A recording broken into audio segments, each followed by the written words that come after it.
جب اللہ تعالیٰ نے مخلوق کو پیدا کیا تو اپنی کتاب میں اسے لکھا، اس نے اپنی ذات کے متعلق بھی لکھا اور اب بھی عرش پر لکھا ہوا موجود ہے کہ میری رحمت میرے غضب پر غالب ہے۔ صحیح البخاری حدیث نمبر 7404۔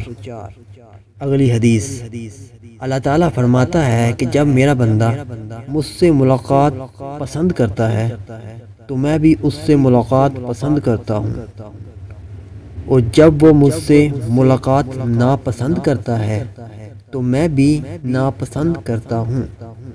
صحیح البخاری حدیث نمبر 7504۔ اگلی حدیث، دو نعمتیں ایسی ہیں جن میں اکثر لوگ اپنا نقصان کرتے ہیں، ایک تندرستی اور دوسری فراغت۔ ترمذی شریف حدیث نمبر 2304۔ اگلی حدیث، جو کسی کا کوئی عیب دیکھے پھر اس کی پردہ پوشی کرے تو وہ اس شخص کی طرح ہے جس نے کسی زندہ دفنائی گئی لڑکی کو نئی زندگی بخشی ہو۔